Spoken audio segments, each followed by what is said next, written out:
Despite hardship that would demolish just about any post-apocalyptic tribe, the legendary Great Khans have survived, becoming known as one of the most notorious, longest-living, and powerful gangs on the West Coast. The Khans established themselves much like their namesake, raiding, burning what they couldn't take, and capturing survivors who could be useful to them. And with a name like the Great Khans, you'd expect this tribe to consist of the greatest conquerors and warriors alive. And while that's absolutely true of their brawling capabilities and intimidating appearance, this nomadic tribe has been ravaged by endless adversity, massacring their numbers and sending them fleeing across the desert. In this video, we'll be telling you all about the Great Khans, including their full history and how it has shaped their society and culture. In the year 2141, 4 groups left Vault 15 to live in the post-apocalyptic wasteland.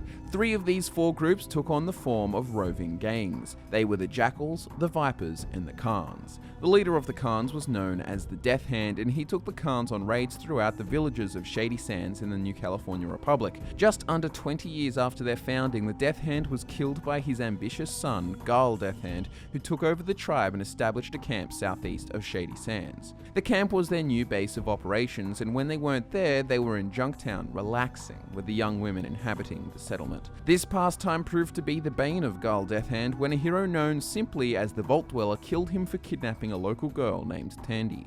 Tandy soon became the president of the New California Republic, and the Vault Dweller wiped out the rest of the Khans' members, excluding a young man named Darian. Darian, due to the process of elimination as opposed to any real merit, inevitably became the new leader, and under his reign, the tribe became known as the New Khans. Darian spent most of his time rebuilding the clan from scratch, recruiting new members and taking them on raids. In 2241, when Darian was an old man, he made a clever decision in an attempt to guarantee the longevity of his tribe, a decision that would make their hideout far less susceptible to ambush. He and his new Khans returned to Vault 15, where the Khans had originated from a century before. He struck a deal with the squatters living in the vault, offering them food and water so long as they would cover for the new Khans and conceal the fact that their headquarters was right below them. It seemed as though the new Khans could finally prosper like the Mongol warriors once again, but that optimism was obliterated by the Chosen One, who saw through the scheme and nearly wiped them off the face of the earth once again. Ironically for the new Khans, the Chosen One was the grandchild of the Vault Dweller who had killed Darian's friends 80 years prior. Something about that bloodline really had it in for the poor Khans. But like a cockroach in a nuclear war, remnants of the new Khans miraculously survived the plight, and under the guidance of a man named Papa Khan, the Great Khans were born. Papa Khan rallied the surviving new Khans and led them east, away from the cursed territory which nearly sent them the way of the dodos twice.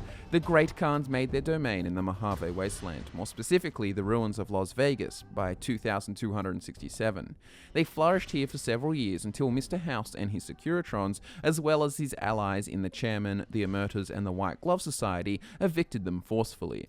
It was pretty obvious that the original Khans named themselves as such for the historical connotations of combat prowess and taking shit from no one, but at the moment it was their non-consensual nomadic lifestyle that seemed the most reminiscent of Genghis Khan and his Mongol horde. And once again they resettled, this time in Bitter Springs. This new oasis for raiding and pillaging lasted until 2274, when a tragic Bitter Springs massacre took place. The NCR was beginning to spread its influence into the surrounding areas of Nevada, and the well-preserved states of Hoover Dam and Las Vegas made the area quite appealing to the NCR and its settlers. The Great Khans took it upon themselves to assault the NCR wherever and whenever possible, but when Mr. House and his supporters signed the New Vegas Treaty, aligning themselves with the NCR, the Great Khans stood out like a sore thumb. They prodded the beast, and no one was there to assist in slaying the thing. The NCR were then able to focus their attacks on the Great Khans, and in doing so they discovered Bitter Springs.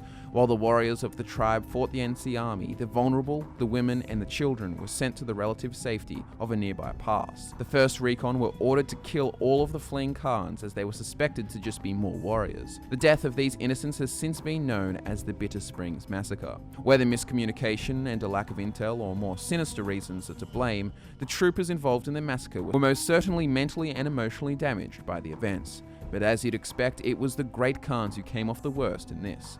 Once again, their numbers were dwindling and the survivors retreated to Red Rock Canyon. Unlike their previous homes, Red Rock Canyon was considerably more isolated, and while it sheltered them from attacks, it prevented them from ever really re-establishing themselves, as they were so experienced in doing. The followers of the apocalypse showed pity to the tattered tribe, teaching them how to make medicines, but at this point, the members of the Great Khans were so broken and so physically and mentally ravaged that they used this knowledge to make chems. The chems they didn't consume, they peddled until they became the Mojave's leading distributor of illicit drugs. Unsurprisingly, all of this torture had destroyed a great part of this tribe's morale.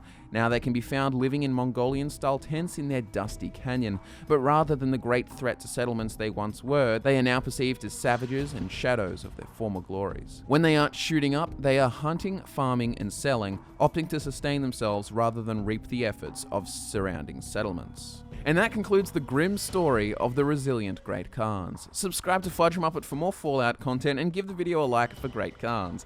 Also be sure to follow us on social media, our links can be found in the description. Thanks so much for watching guys, I'm Scott and I'll see you in the next one.